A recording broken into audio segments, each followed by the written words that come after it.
Bueno, buenísimo. Entonces, como les estaba contando, la idea es la última clase de esta mitad, lo mismo vamos a hacer después en el Nuevo Testamento, es invitarlos a que preparen alguna reflexión o algún pasaje en profundidad. Puede ser un versículo, puede ser un capítulo, puede ser un libro o todos los profetas, no sé, lo que quieran. La realidad es que van a tener muy pocos minutos para compartirlo entre todos en la última clase. Y bueno, pero es como una excusa para profundizar en algún tema, ¿no? Algún tema que más le llamó la atención, o alguna clase que le llamó la atención, o algún libro que quieren profundizar, o ya sea por algo de lo que dijimos acá, o que ya lo traían ustedes con inquietud de antes, pueden aprovechar y preparar algo.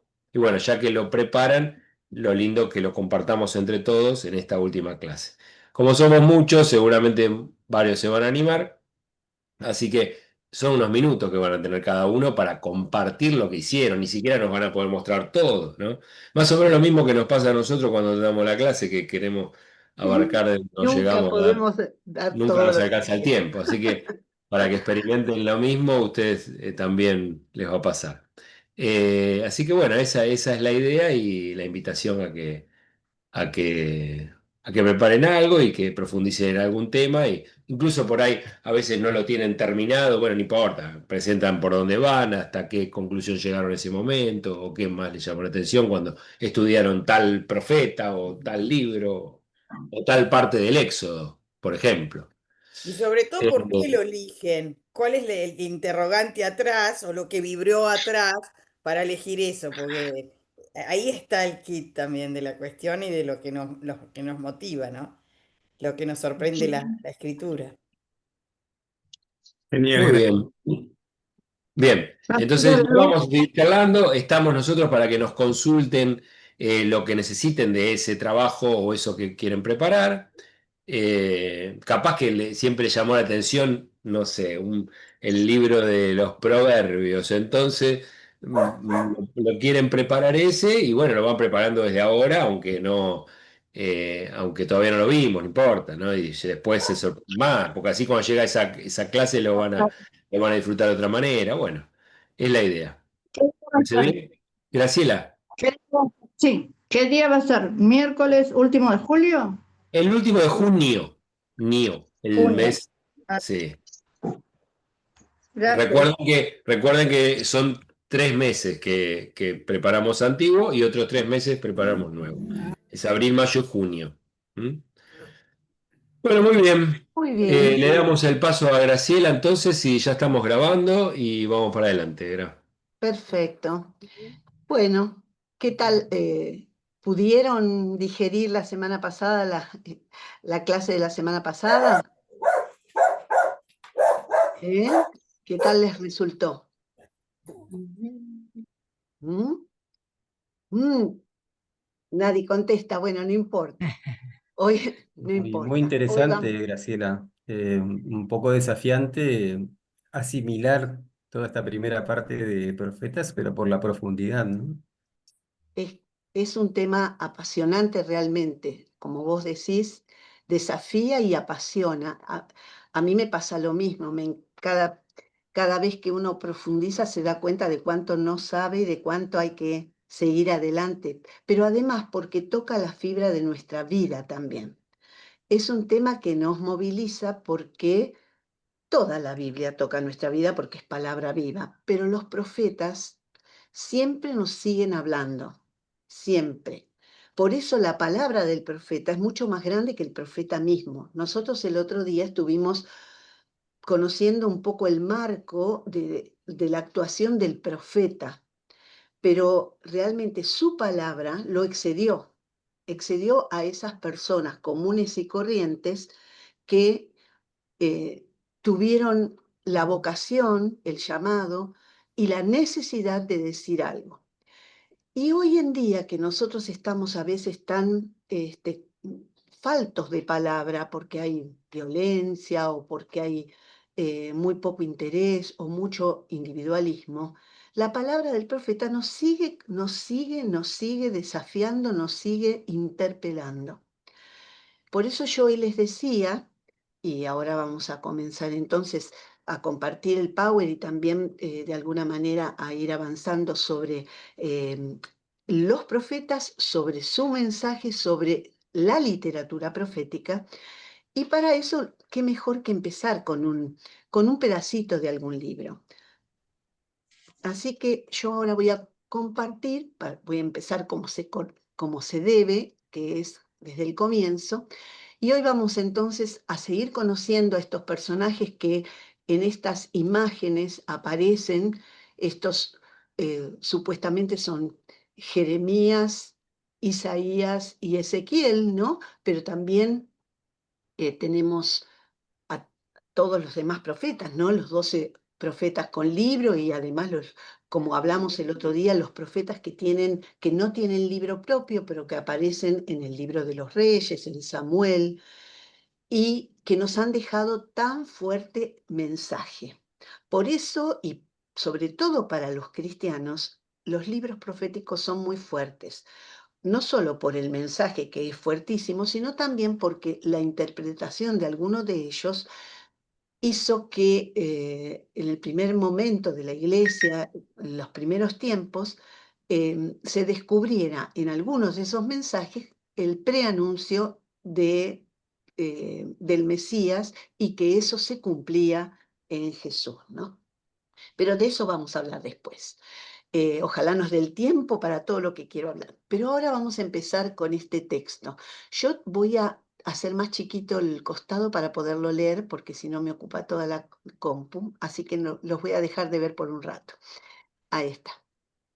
Y dice así, este texto es el que yo hoy los invitaba a leer, a lo mejor alguno lo leyó antes, lo vamos a volver a leer. Y vamos a compartir a lo mejor una palabrita sola de lo que les deja, muy cortito.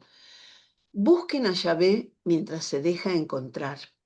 Llámenle mientras está cercano.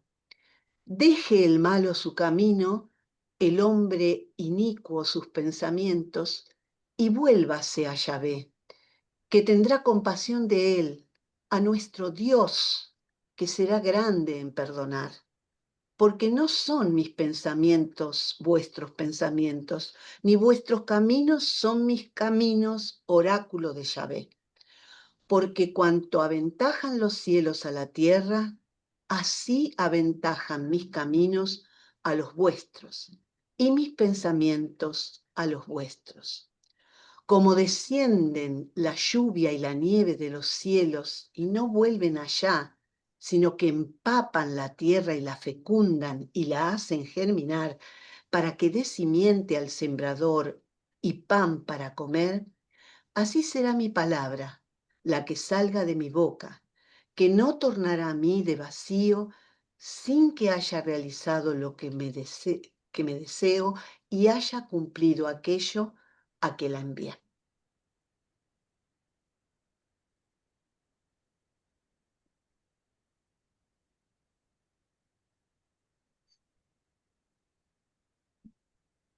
Este texto, yo lamento que tengamos poco tiempo, porque si no sería muy lindo toda la clase trabajar este texto, ¿no?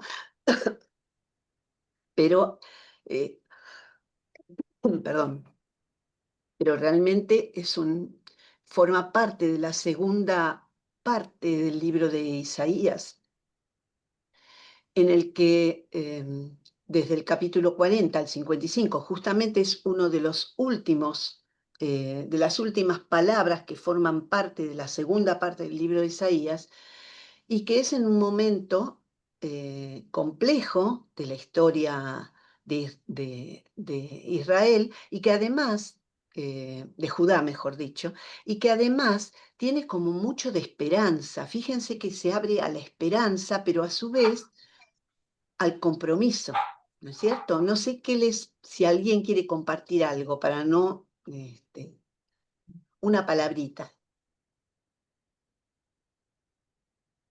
Ahí en el chat, Ah, yo no lo puedo ver el chat, perdón, sí. perdón. Dice, Pero bueno, comparto mi resonancia del pasaje de Isaías 55. Nuestro Dios será grande en perdonar. será, así es.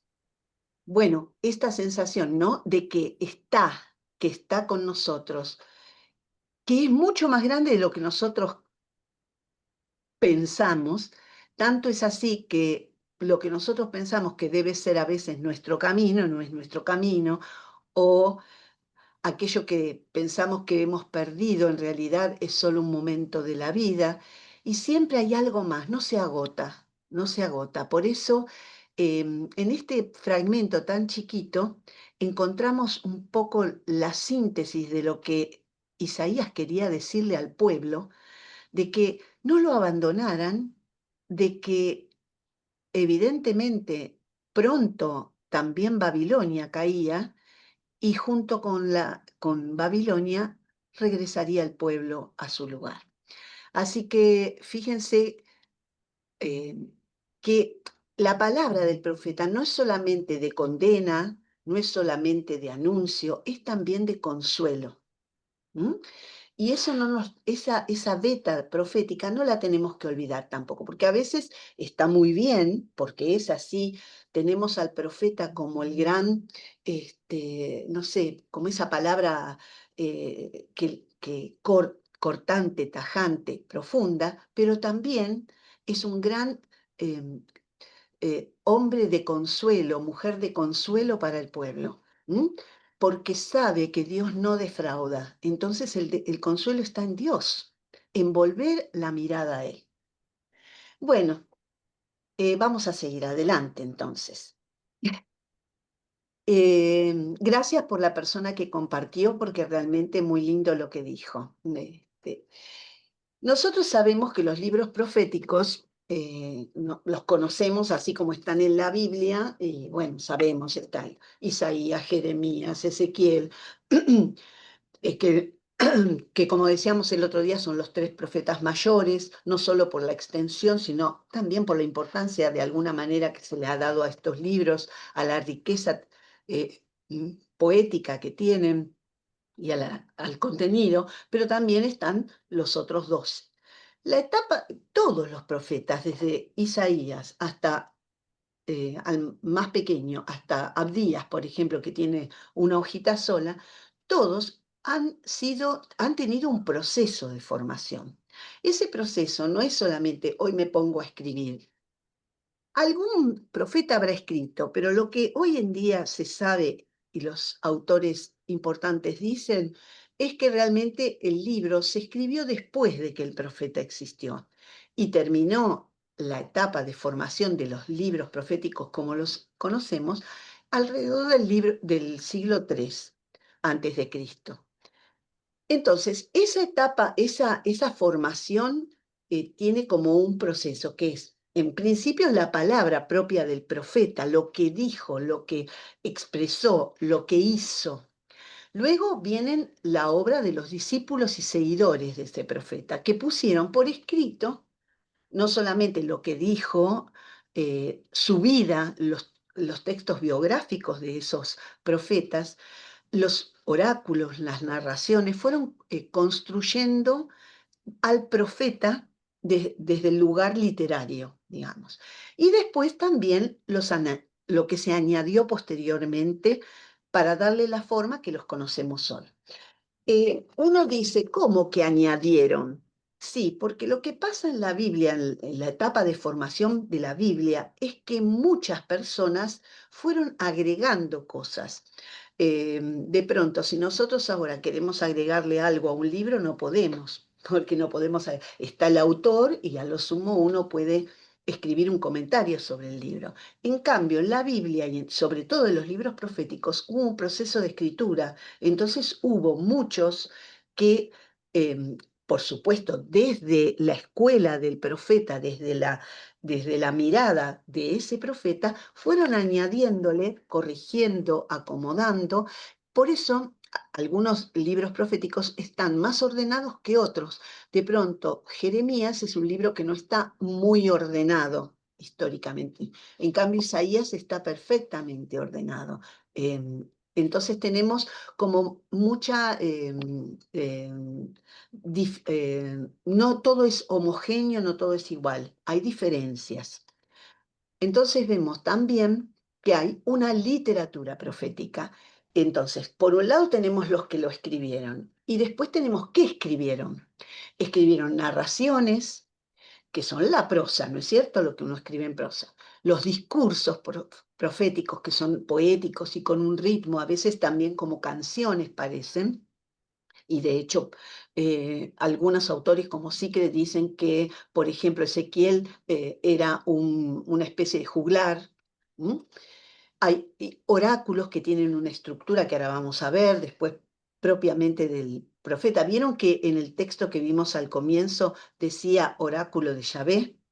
Bueno, en esa perícopa, en ese pedacito que leímos, en esa estrofa, el profeta pone concretamente oráculo de Yahvé porque quiere que el que lo escucha sepa que esa no es palabra de él, sino que lo que Dios le está transmitiendo a través de él.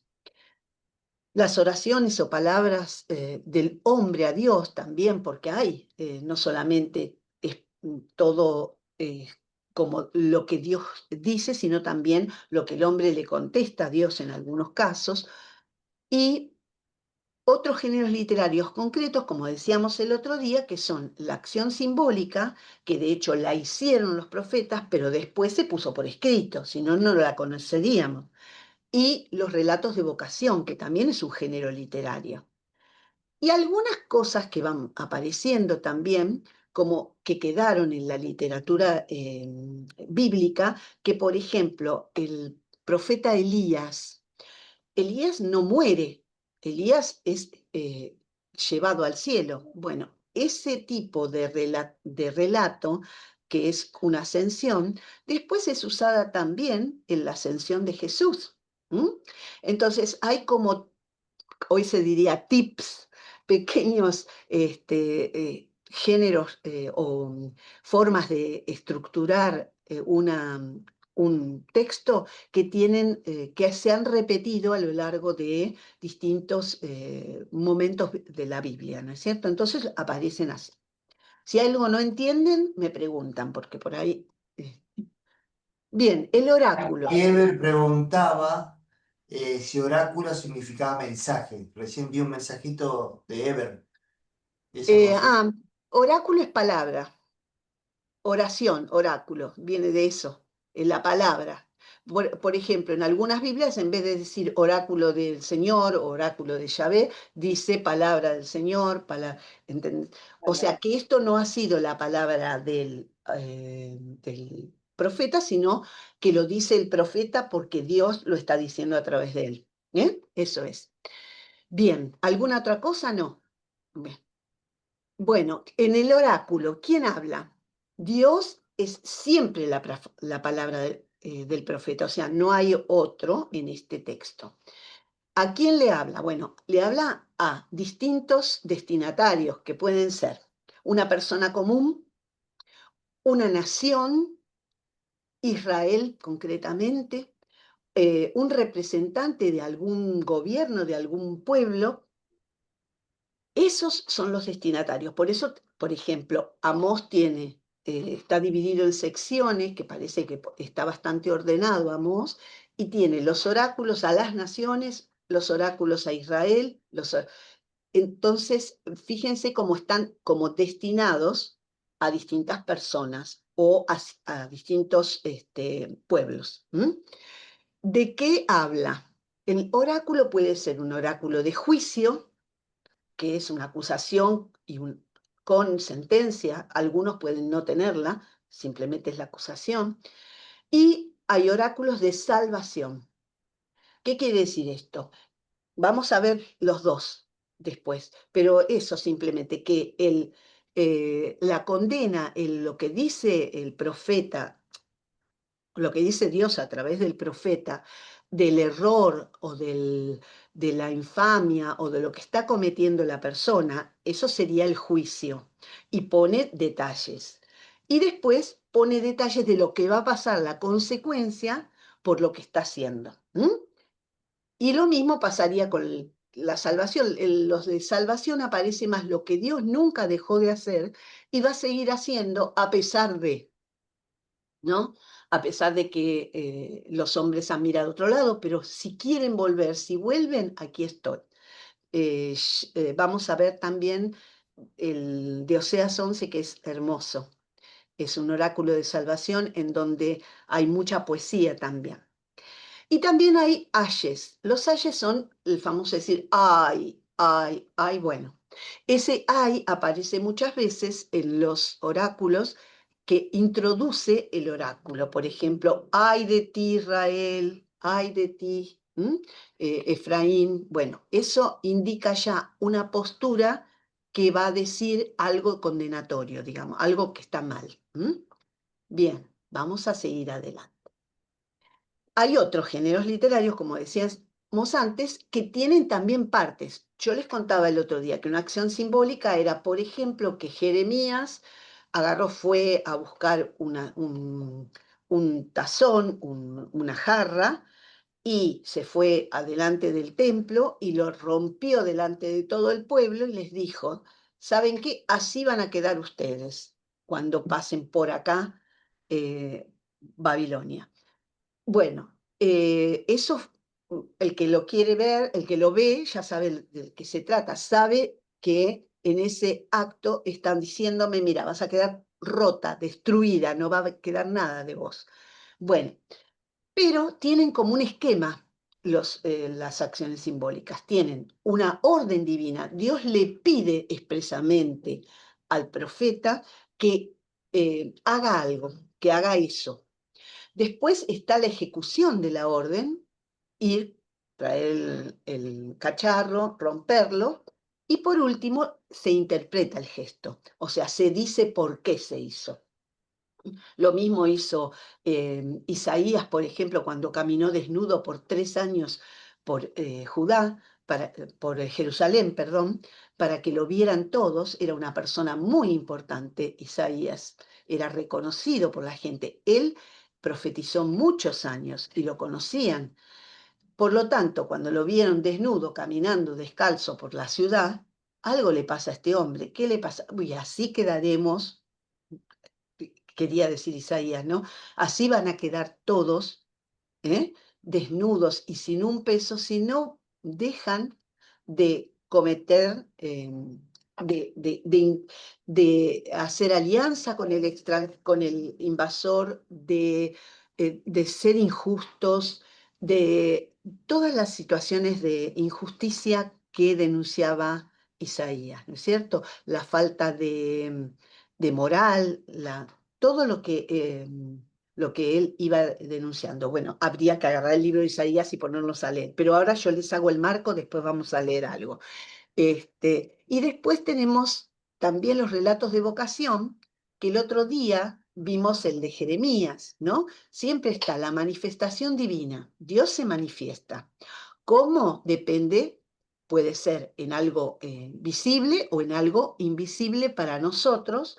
Por ejemplo, para Jeremías le habló, nosotros no sabemos si le habló al oído, cómo le habló, pero le habló. En cambio, para Isaías fue en el templo, donde había querubines, serafines, e incluso hasta un serafín vino con fuego ardiendo y le quemó la boca para limpiar la boca del profeta. O sea, hay muchas manifestaciones distintas de Dios.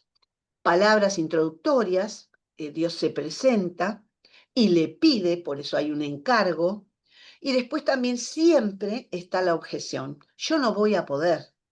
Y por último, se confirma que así va a ser porque Dios no va a abandonar a ese que se va a comprometer por él, y el signo final, que por ejemplo en este texto de Isaías fue el que le quemara con brasas ardientes los labios. Bueno. Muy bien. Esto sería un poco la parte literaria. Ahora vamos a entrar propiamente en los profetas. Entonces vemos que tenemos los profetas que no tenían libro propio, que el otro día ya los vimos en las tablitas que yo le mandé, ¿se acuerdan? Pero ahora no me voy a detener. Yo esto ustedes lo van a tener y lo van a poder leer, pero para poder avanzar no me voy a detener en los detalles de cada uno de estos profetas. En Samuel y después en Elías y Eliseo. Samuel, ¿por qué? Porque Samuel es un profeta importante. Él no solamente que se encuentra con Saúl, lo unge como rey, sino que también después se encuentra con David, lo unge como rey, o sea, unge a dos reyes, al primer rey de Israel y al primer gran rey de Israel, que fue David. Y hay como una especie de dinámica en estos profetas sin libro digamos, de esta etapa de la monarquía, del comienzo de la monarquía, que siempre son, por un lado, consejeros de los reyes, pero por otro lado, les marcan bien la cancha. Siempre hay una condena hacia algo que hayan hecho. Por ejemplo, Natán también condena a David. ¿Por qué? Porque es por el adulterio que cometió con Betsabé y además por el asesinato del marido de Betsabé. Siempre hay como un momento de tensión entre los profetas y el rey, en esta etapa. Ahí vemos cómo está ungiendo a David, Saúl, en esta imagen. Bueno, y acá tenemos a Elías. Elías es el gran profeta, si no el más grande. Por lo menos así lo ven también los judíos, ¿no es cierto? Elías significa Yahvé es mi Dios. Y este profeta, voy a abrirlo todo, así ya está. Este profeta, que no escribió, tampoco se conoce mucho sus orígenes porque apareció de golpe. Y así como apareció, tampoco muere, desaparece, es llevado en un carro. ¿Vieron? Al final del texto de Reyes, él es subido al cielo en un carro y no se sabe dónde está. La gran oponente del profeta Elías es Jezabel, porque fue su enemiga. Ella realmente fue no solamente la oponente de él, sino que lo quería matar. ¿Y qué significaba Jezabel y por qué era tan importante para estar en contra de ella? Traía el culto fenicio, traía el culto de otros dioses, y también traía la cultura distinta. No nos olvidemos que Elías es un profeta del reino del norte. Estamos hablando de un tiempo histórico anterior a que el norte fuera destruido. Y justamente el motivo de esa destrucción comienza en esta época. A pesar de que Elías, de este tiempo histórico, es uno de los más opulentos en el reino del norte, también es cierto que es cuando comienzan los profetas justamente a denunciar el apartamiento de los reyes y del pueblo de Dios. Justamente, ¿por qué? Porque aparecen la idolatría de los pueblos vecinos. Y justamente el Reino del Norte tenía mucha influencia en el Reino del Norte, todo lo que es la cultura cananea, porque el intercambio comercial y demás. Así que fíjense cómo esta persona eh, empieza realmente con toda la fuerza a ser un profeta denunciante. Y hay algo importante. Los textos que aparecen en el libro de Reyes, de pronto está en un pueblo y de pronto está en otro pueblo. O sea, no hay como un itinerario eh, claro de los lugares. Está un poco en cada lado. Y es muy épico, muy como, no sé, como muy especial, ¿no? Como muy, no me sale la palabra. Pero bueno, sería realmente un personaje muy interesante, Elías.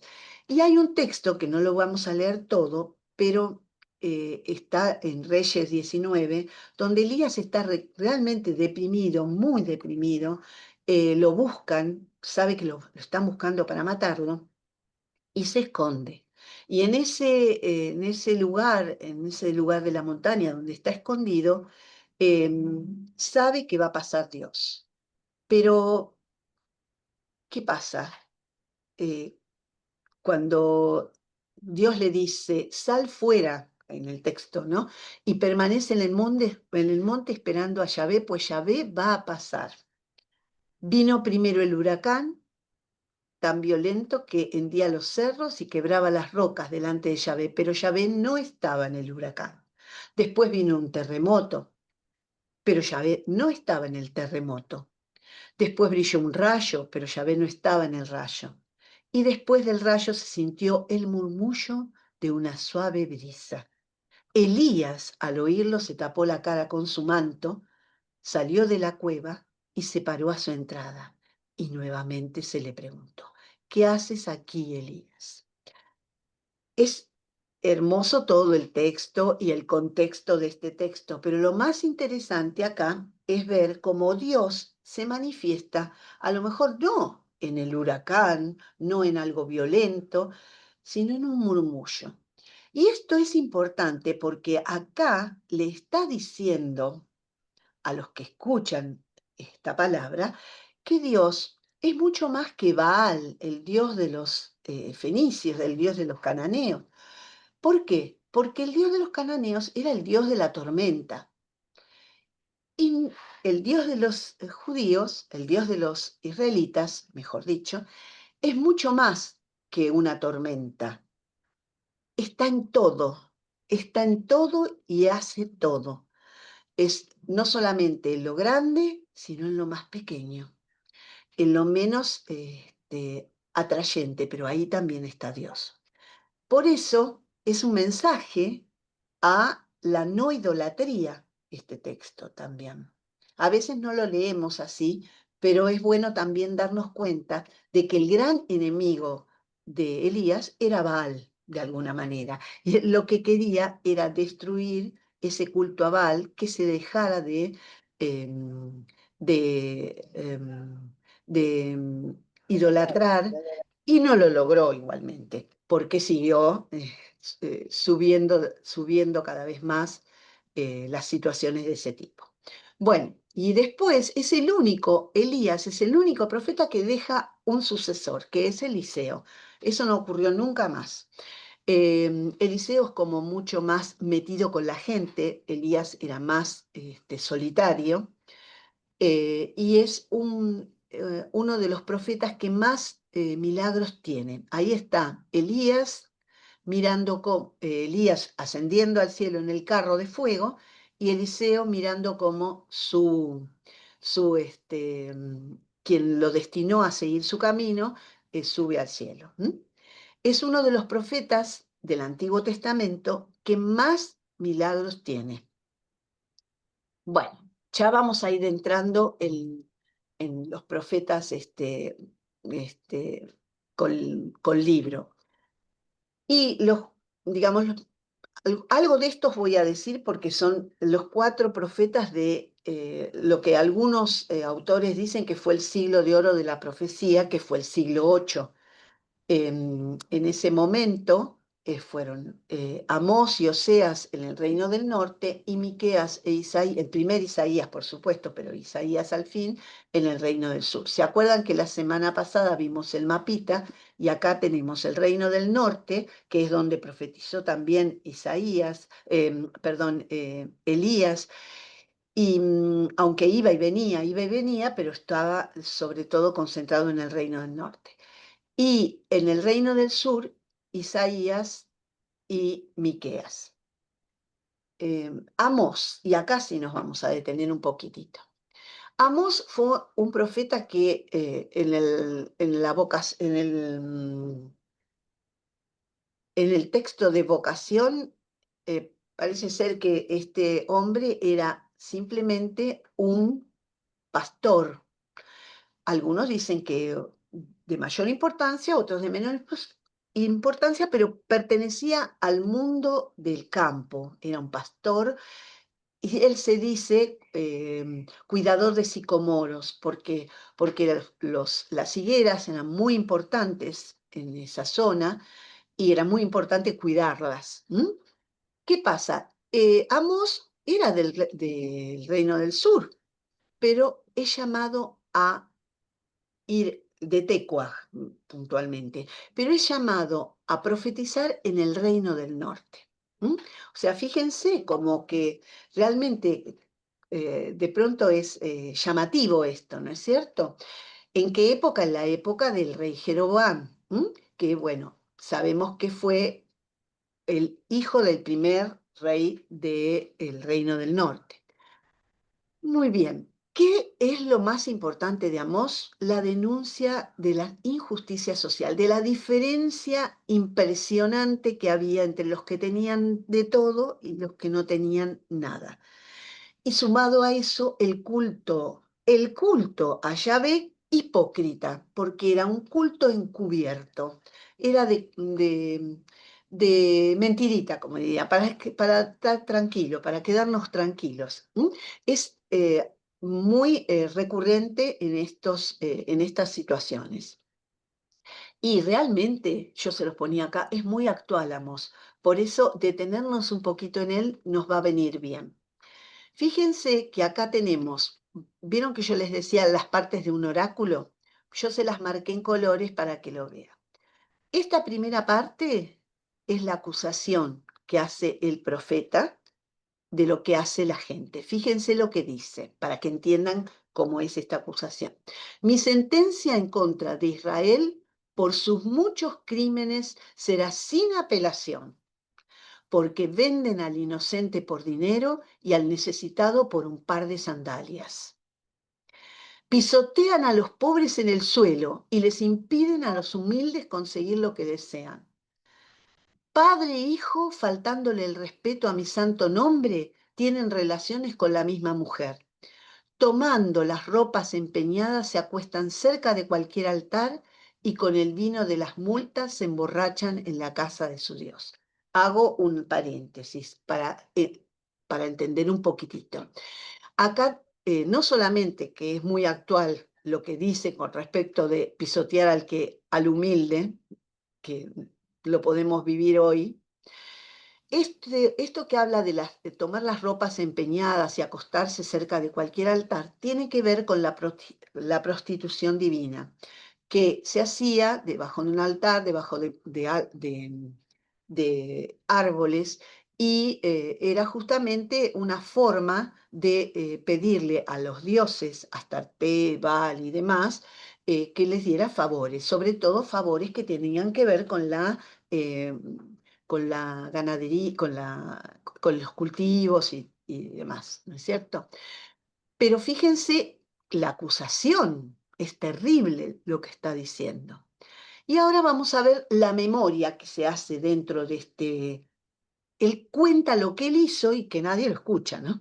Yo, sin embargo, Dios, ¿no? En atención a ustedes, destruí a los amorreos, tan altos como cedros y tan forzudos como encinas, cortándoles sus ramas y arrancándoles sus raíces. Yo también los saqué a ustedes de Egipto y los conduje por el desierto durante 40 años para que se tomaran posesión del terreno amorreo. Yo de entre sus hijos hice surgir profetas y me consagraba a tus jóvenes como nazireos. ¿No es así, hijos de Israel? Nazireos era una especie de culto específico a Dios que se daba a algunos jóvenes, como elegidos para una actividad religiosa, ¿no? Fíjense, Dios, el profeta, a través de la palabra del profeta, Dios está diciendo, no sé, ustedes se olvidaron de mí, porque yo hice todo esto por ustedes y ustedes ahora se pelean para quién tiene más. ¿Mm? Pero ustedes, vuelve otra vez a la acusación, ¿no? Pero ustedes hicieron tomar vino a los nazireos y a los profetas le prohibieron predicar. Bien clarito. Pues bien, por todo lo que han hecho, en este versículo se prepara lo que va a pasar. Por todo lo que han hecho, yo les voy a aplastar contra el suelo como aplasta la tierra la pala que muele la paja. Ay, ay, ay, Dios mío. No se podrá, y ahora sí viene la condena, el castigo. No se podrá escapar el hombre rápido, ni demostrar su fuerza el forzudo, ni salvar su vida el valiente. El que dispara el arco no podrá estirar, no lo podrá estirar. El rápido corredor no logrará huir. El caballero no saldrá con vida. Y el primero entre los valientes huirá desnudo aquel día. Así lo asegura el Señor. Bueno, fíjense lo que Amós le dice a Israel de lo que está pasando. ¿Mm?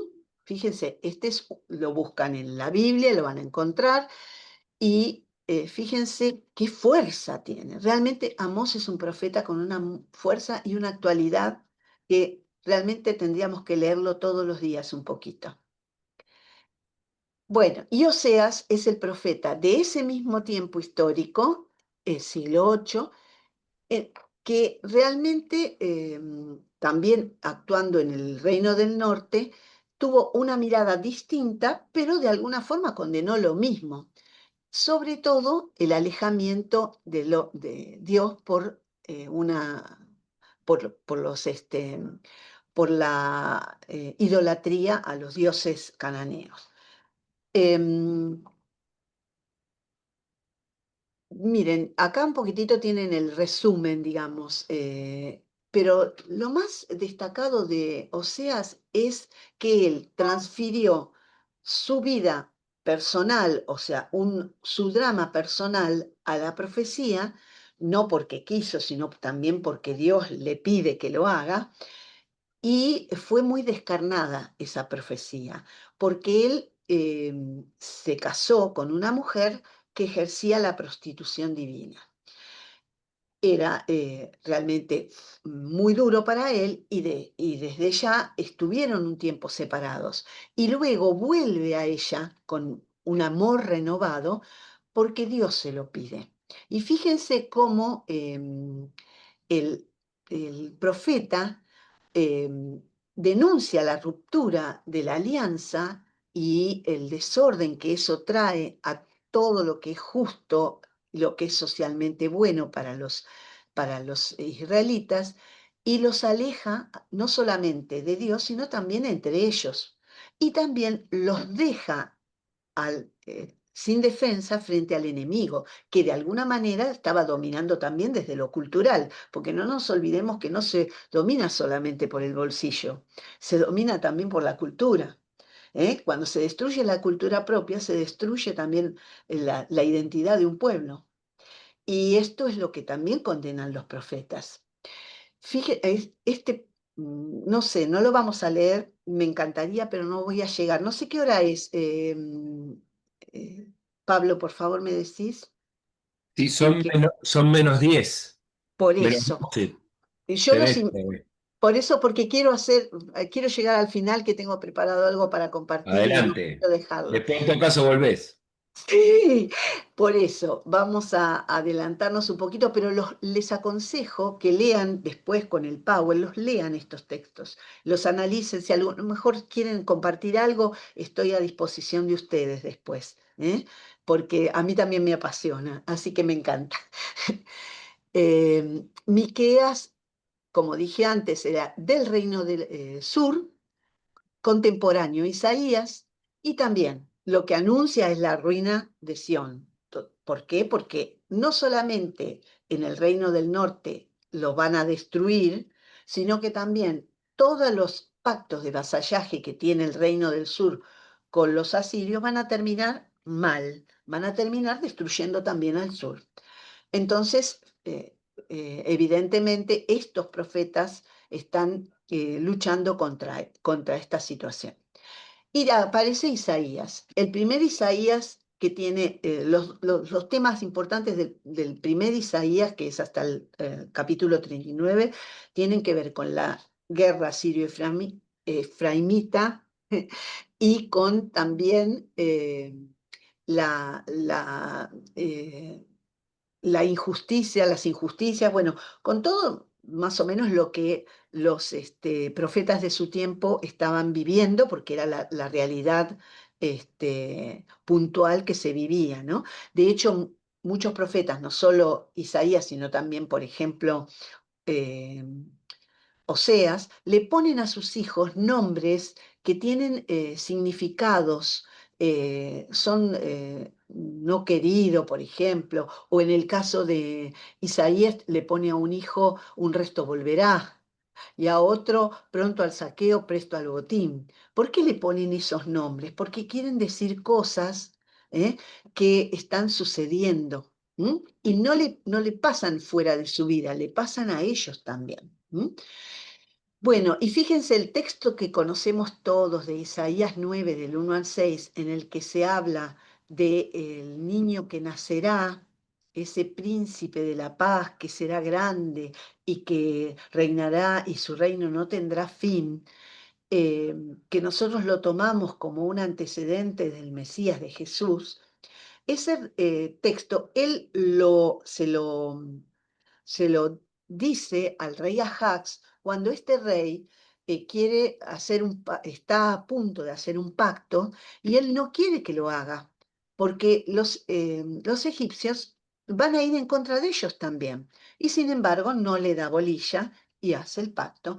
Y nace su hijo, sí, pero ese hijo no va a reinar de la forma en que lo estaba diciendo Isaías, que iba a reinar con señorío y en paz, sino que reinó de otra forma, terrible. De hecho, fue cada vez mayor la ruina del Reino del Sur, ¿no es cierto? Bueno, y acá tenemos todos los demás profetas que ya son del siglo siguiente, y vamos a seguir adelante también, los de la cautividad, o sea que después de que Asiria destruye el reino del norte, no queda nada. Va sobre el reino del sur, hace pactos de vasallaje, después termina destruyendo también el sur, llega a Babilonia. Y Babilonia es mucho más práctica, no solo que destruye, sino que se lleva a la gente. Y Ezequiel forma parte de los profetas que vivieron en la cautividad, o sea, en el tiempo en que el pueblo estuvo cautivo en Babilonia. Y profetizó a ese pueblo. Por eso ya acá empieza a mirarse desde otro lugar también la profecía. Ya no tenían nada que decir con respecto a lo que iba a pasar, porque ya pasó. Ahora lo que había que decir tiene que ver con lo que tiene que pasar, con lo que va a venir, que es que el pueblo no pierda su identidad, que el pueblo no deje sus costumbres, que el pueblo se una, que el pueblo eh, crezca en eso. Y de hecho, cuando se da el regreso del pueblo, que es al final del segundo Isaías, en el tercer Isaías, el, ya la profecía es distinta. Se habla justamente, se condena un poco, se condena de alguna manera siempre el alejamiento de Dios, pero se acerca más a la profecía de la esperanza, de buscar la unidad y la justicia, porque siempre estaba en tela de juicio la justicia. En el tercer Isaías, que es el libro que sigue,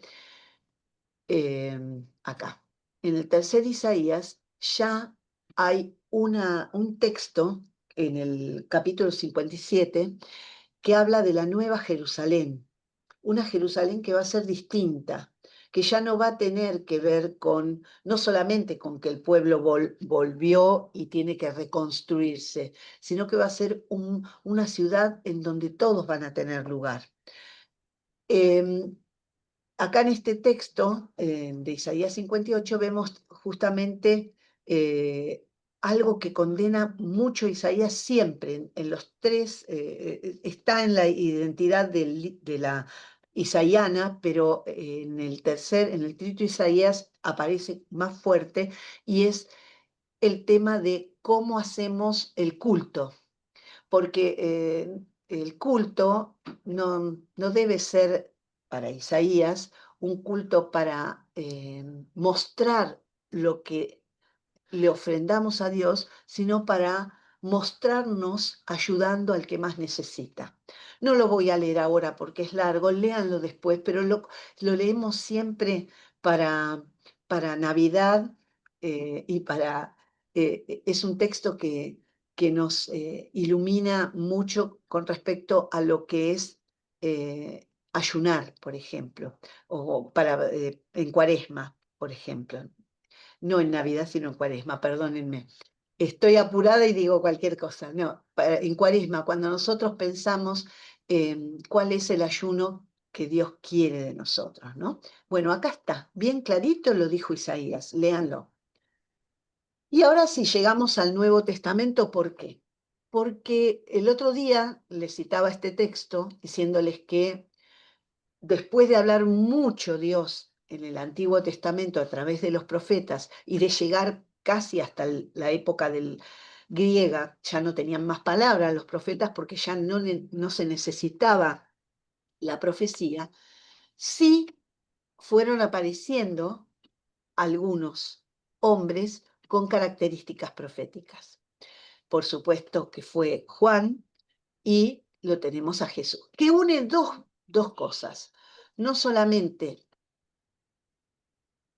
la palabra se hizo carne y habitó entre nosotros, y hemos visto su gloria, la gloria propia del Hijo único del Padre, lleno de gracia y de verdad. Acá tenemos las dos vertientes. En la persona de Jesús está el mediador, que era lo que los profetas eran, y está la encarnación de Dios entre los hombres. O sea, no se queda solo como mediador, sino que es Dios encarnado. Entonces, por eso, luego muchos evangelistas toman textos de los profetas para referenciar a Jesús. Por ejemplo, en Mateo 1 tenemos, todo esto sucedió para que se cumpliese el oráculo del Señor por medio del profeta. Ved que la Virgen concebirá y dará a luz un hijo y le pondrán el nombre de Manuel. El texto que yo les decía recién de Isaías 7, en el que Isaías le estaba hablando al rey Ahaz. Y así muchos otros, yo acá les hago la cita y les pongo la referencia al profeta, pero hay más, pero no tantos tampoco.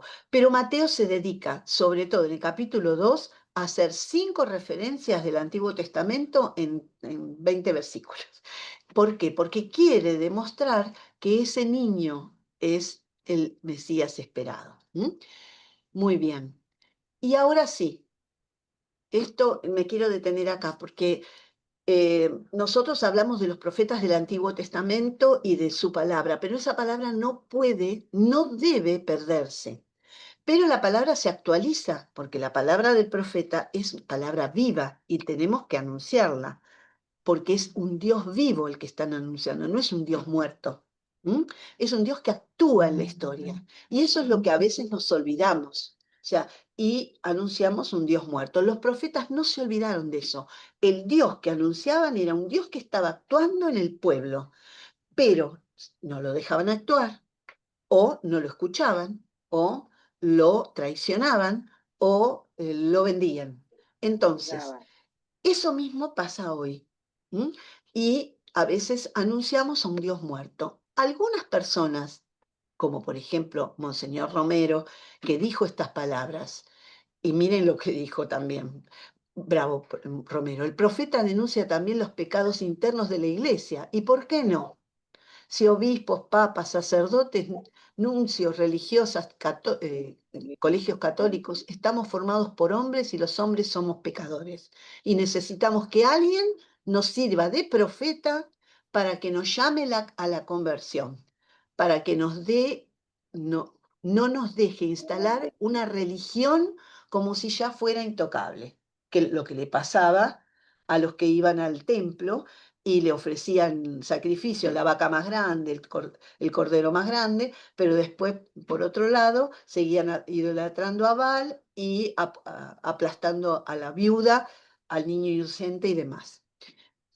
Bueno, como él, también otros hombres del mundo, como Mandela, como, ay, se me fue el nombre ya se me va a venir, como Luther King, que a lo mejor Menchú. Rigoberta. sí, Rigoberta Rigoberta Menchú. Menchú, gracias chicos, Rigoberta Menchú.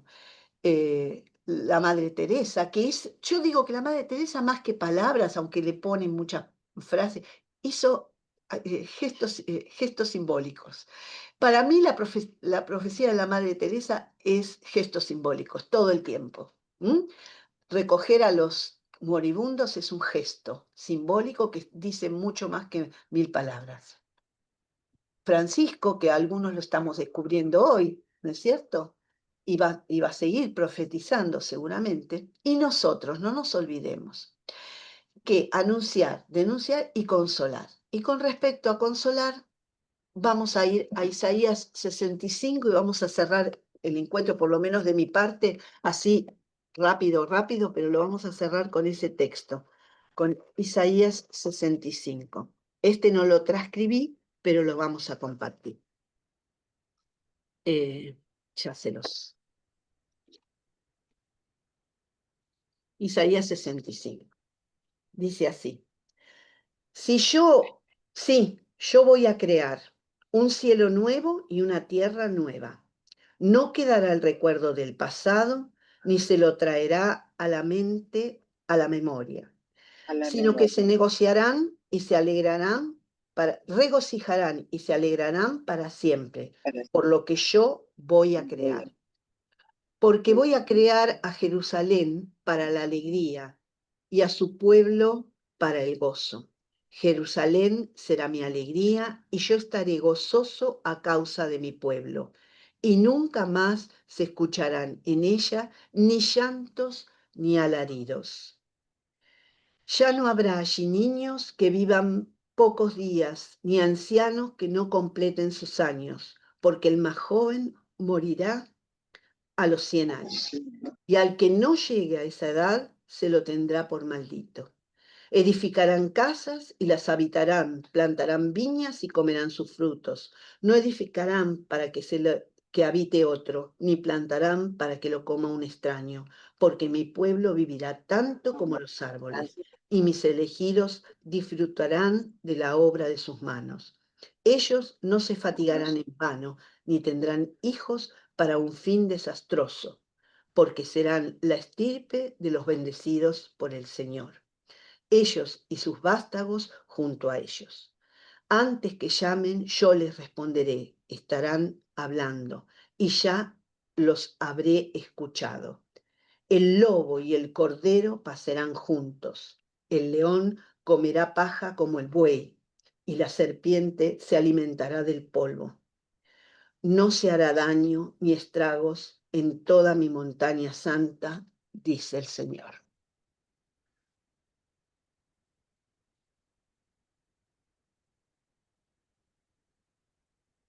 Creo que esto es profecía para hoy y creo que la tenemos todavía que nosotros, que nos interpela a nosotros y nos deja pensando qué es lo que tengo que hacer. Bueno, nada más. Ahora dejo de compartir, así puedo verlos bien. Bueno, gracias, Graciela. Llegaste bien. Llegué bien, bueno, me alegro. Perfecto. Perdón que quedaron cosas. Por eso cuando ustedes vean el material y si hay algo que tienen alguna duda, me preguntan. Porque claro, cuando uno toma la imagen, explica sobre la imagen. Pero si yo me paseaba por todos los profetas, íbamos a estar mucho tiempo y va a ser demasiado. Y tampoco nos deja mucho, al contrario, yo creo que hay que buscar aquellas cosas que nos muestran, como en este caso Isaías nos está mostrando una palabra de aliento absoluta con un compromiso también de nuestra parte, ¿no? Y me parece que eso es lo que los profetas hicieron, mostrar siempre un Dios vivo en medio del pueblo. Eran personas que tenían su vida enfocada hacia el cumplimiento de la alianza con Dios. Y de hecho, por ejemplo, Jeremías también, que eso no lo llegué a decir, Jeremías, digamos, el punto culminante de Jeremías es hablar de una nueva alianza que no se hace en ningún lugar físico y geográfico, sino en el corazón del hombre. Fíjense, estamos hablando de una persona que que lo habían condenado, que lo habían metido en un pozo porque le decían traidor. ¿Mm? Así que fíjense en la grandeza también de estos hombres, que sufrieron mucho por lo que dijeron. Y a veces hay que sufrir, y hay que decir las cosas como son. Es lo más duro, ¿no? Siempre queda mucho Está por ver, bueno ¿verdad? que quede hambre. Es la idea, Sí, claro, es la idea. queda, No, queda. ¿sabes qué? Esto puede continuar en la escuela bíblica. Por supuesto, ahí Todo un también. cuatrimestre Todo un con cuatrimestre viendo profetas. profetas. Qué maravilla. Y no los ven Dos, todos, chicos, dos ¿eh? Porque no cuatrimestres, se hay puede. profetas 1 y Dos profetas 2. cuatrimestres, sí, Claro, dos sí, cuatrimestres. sí. Más bien. Claro, en la escuela bíblica, esto que Profetas, Graciela dio en una hora, ¿cómo, Adriana? profetas 1, profetas 2 y profetas 3. Ah, ¡Apa! tres profetas, ahí está. Se da en tres materias que duran un año y medio, digamos. Año y O sea medio. que es una profundización bastante diferente. Y Sí, todavía va aparte, a quedar hambre. claro, y Seguro, claro. aparte lo que es muy importante el aspecto de los profetas es ver el contexto histórico, porque aunque uno habla de Jeremías como habla de Isaías, o habla de Habacuc como habla de Amós, estuvieron tienen 200 años de diferencia algunos, 100 años. O sea, el mismo Isaías tiene un rango de tiempo de 300 años de escritura. Entonces, no es que estamos hablando de situaciones del mismo tiempo histórico, sino de momentos históricos distintos. Fíjense, si en 50 años pasan tantas cosas, lo que pasó en tantos años. Bueno, vinieron primero los asirios, después vinieron los babilonios, después vino Ciro, que los dejó volver, pero siempre hubo opresión. Opresión, también malas decisiones de los monarcas. Y entonces, todo eso que pasó en ese arco de 400 años está en estos profetas como escrito de manera magistral, porque realmente, si no me digan que este texto que leímos último no es hermoso, nos está diciendo a hoy que queremos una nueva Jerusalén, porque la Jerusalén la tenemos que construir entre todos, ¿no es cierto? Ese mundo distinto. Así que fíjense qué maravilla, ¿no? A mí Estos siempre me hombres. llamó la atención de los profetas de Israel, como es una figura única en la historia en cuanto a que cuestionaban al rey, o sea, era una Sí, figura, y si bien sufrieron muchos persecuciones y estuvieron prisioneros, pero sí, el pueblo aceptaba y los reyes tenían que aceptar la figura del profeta cuestionando su autoridad y defendiendo al pueblo, ¿no? Era como una figura mediadora, defensora del pueblo que no existía en ninguna otra no, cultura de la época, ni no. muchos años después, digamos. No, porque profecías hubo en otros, de hecho hay algunas estelas que quedaron, que se descubrieron de mar y demás, con algunos textos proféticos chiquititos, pero eran insignificantes, eran, qué sé yo, vayan a abrir la puerta de no sé dónde, o cosas así, muy, Sí, en cambio esto es y aparte terrible. eran todos oficialistas. Los profetas que había en los otros pueblos eran todos Claro, oficialistas, porque el que y se animaba a decían un decir poco lo así, que se quería escuchar también, chau, los limpiaban. claro, Y esto fue después, la cultura occidental tiene una repercusión que llega hasta hoy, digamos. O sea, es una figura que hoy en día no podemos imaginarnos que no exista alguien que, o no sé, en algún momento habrá sido sindicalista, o un Monseñor Romero, o todos los ejemplos que ponía Graciela, ¿no? sí, ¿cuántas Cómo veces? marcaron nuestra cultura occidental y que en Oriente es mucho más difícil de encontrar esa figura, que no tiene esta cultura judeocristiana, ¿no? Ujú. Eh, son fundamentales para la historia del cristianismo y, bueno, de toda nuestra cultura, ¿no? Sí, sí, Es A ver qué asombroso. tienen para comentar algunos que están con sí, una cara de... seguramente, me encantaría. Sí, a mí en principio todo esto de los profetas me deja esto que es contemporáneo porque interpelan social y políticamente a la sociedad de esa época. Pero Totalmente. como nosotros, todos esos desvíos sociales, todos esos desvíos políticos que tenemos, se siguen manteniendo, están intrínsecamente en nosotros, tiene la vigencia, ¿no? Lo que le decía el profeta, que el pueblo nos vuelve a repetir a otros, ¿no? A nosotros ahora en esta época, ¿no? Eso me Exacto. queda. La corrupción, por ejemplo, que condena Moss en la riqueza que tienen unos, la llama vacas de Bazán a las mujeres por lo gordas y opulentas. Les dice, y otras que se están muriendo de hambre. Entonces hay una condena que es política y social y no tiene otra razón de ser que mirar a los costados, que no se estaba mirando. Entonces, fíjense, leerlos nuevamente hace que uno descubra, bueno, hay cosas para hacer, ¿no? Ahí Lucas preguntó en dónde se hacen esos cursos. ¿De qué, a ver a qué se referiría Lucas? La escuela bíblica, seguramente. Ah, contale, Adri. Em, Seguramente han preguntado porque nosotros dijimos que se cursa Profetas 1, 2 y 3. Nosotros pertenecemos a la escuela bíblica Nuestra Señora de Sion, y ustedes en este momento están haciendo el curso de introducción, o sea, un poco conocer lo que es el texto sagrado, ¿no? Pero la escuela tiene una carrera, en una manera de estudio profundo de la Biblia, y son 3 años de estudio. Eh, muy lindos,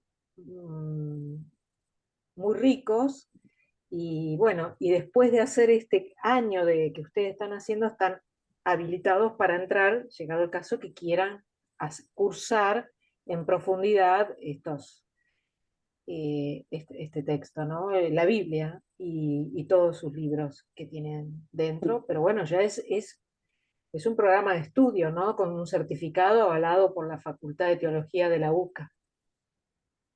Así que bueno, es una carrera y que lleva tiempo y investigación, estudio. No es imposible, lo hemos hecho todos. Todos hemos entrado con pocos conocimientos y hemos aprendido muchísimo. Y bueno, también se cursa virtualmente los días miércoles y jueves por la tarde, de 6 de la tarde a 9 de la noche. Si les interesa, bueno, ya les iremos informando. Se empieza con idioma hebreo y griego para que ustedes aprendan un poco más el texto en su escrito original y todas las materias bíblicas que tiene la carrera. Bueno, ya pasamos el chivo. No, Pero todos los profesores sí, que van a encontrar en este curso somos todos exalumnos de esa escuela bíblica. Formamos parte del centro bíblico que tiene la escuela bíblica de Sion y tiene el curso de introducción y los cursos de los martes que hoy José Luis también mostraba. Bueno, un montón de actividades, ¿no? Eh, y por supuesto estar invitados. Desde ya.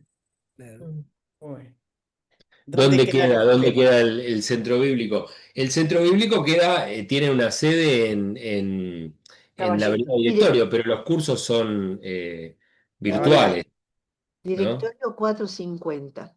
Es el barrio de Caballito en 440. Capital, en la avenida Directorio 440. 440, perdón. Y bueno, antes de la pandemia nosotros cursábamos presencialmente, no había virtualidad.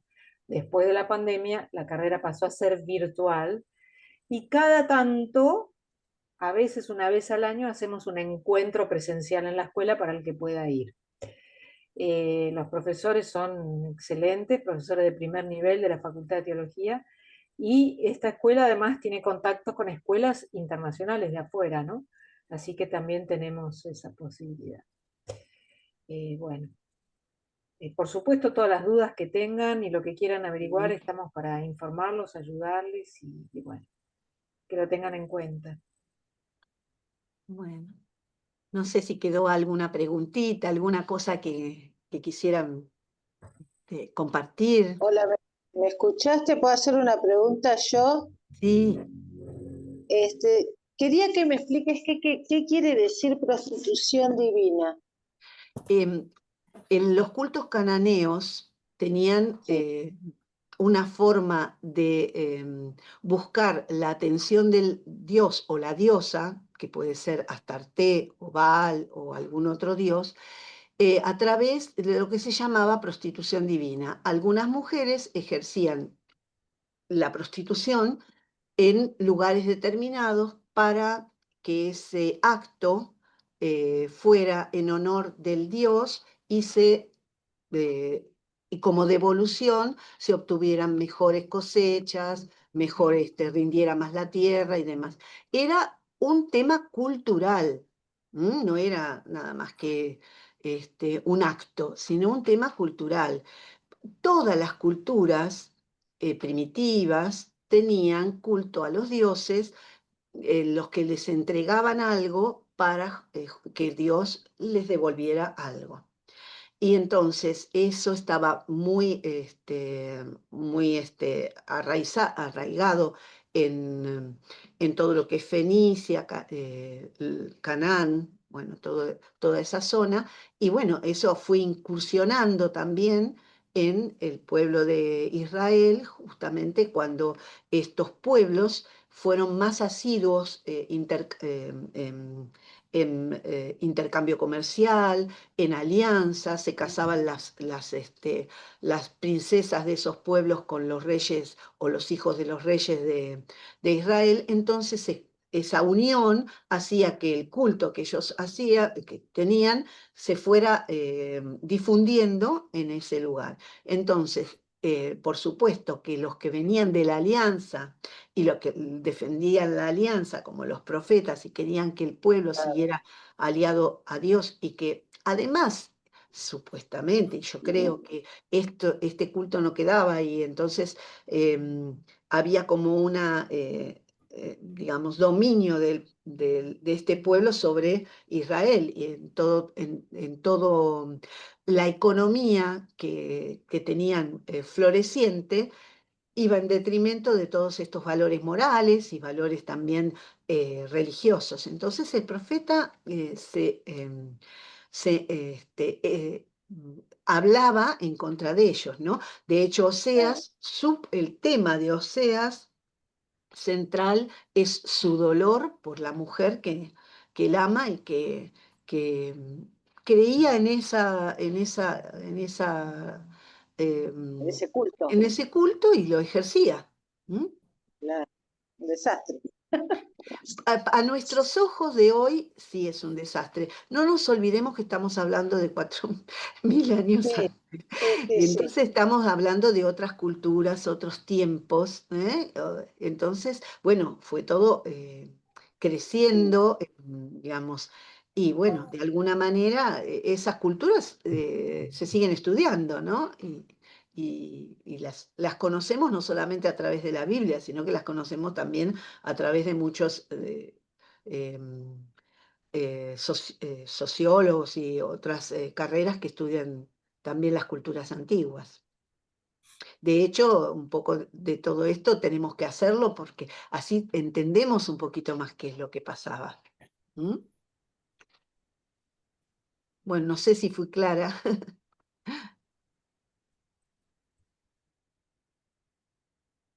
A Muy mí, bien. no sé si se escucha, me encantó el- esa partecita de Oseas que dice, yo los atraía con lazos humanos, con ataduras de amor, Ujú. era para ellos como los que alzan a una criatura contra sus Sí, mejillas, me inclinaba hacia él y le daba de comer. Me sí. pareció consolador para esta época, ¿no? Para este Bellísimo, momento. además. Una imagen de un Dios madre, de un Dios maternal. Y eso es lo que tiene Oseas. En el texto de Oseas 11, cuando los rescata y les dice que rugirá en el desierto como un león buscando a sus hijos, es que la única que ruge buscando a los hijos no es el león, es la leona. Está traducido como león, pero es la leona. Entonces, ¿qué está diciéndonos? Que hay un Dios que es puro amor de madre, puro amor de engendrar, de crear, de hacer crecer, y lo están dejando de lado por otras cosas. Y que son en general, como decía, mejoras económicas o mejoras momentáneas, pero que van a traer la destrucción. Y eso es lo que están alertando los profetas, que en definitiva va a llegar la destrucción. Y Oseas tiene esa riqueza, pero para mí es el más hermoso de los profetas. El lenguaje que usa es muy culto y además muy, justamente muy poético, ¿no? Y tiene esta mirada de Dios tan maternal que es para hacer un curso de Oseas. Yo quiero hacer un curso de cada profeta, como verán, pero bueno, Oseas e Isaías son una maravilla. Bueno, gracias, Pablo, porque muy lindo que lo hayas compartido.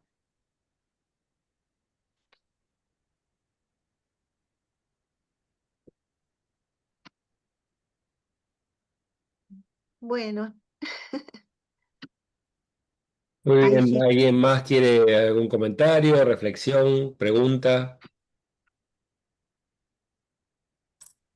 Bien, bueno, ¿Qué viene la próxima? la próxima También. vienen libros poéticos, Adri. ay, Ahí qué está. lindo, Adrián. Así es. ay, Nos qué lindo. encontraremos el próximo miércoles para encontrarnos con otra parte de la Biblia distinta, otra forma del encuentro con Dios. Así que bueno, nos Muy encontraremos bien, allí. lo esperamos.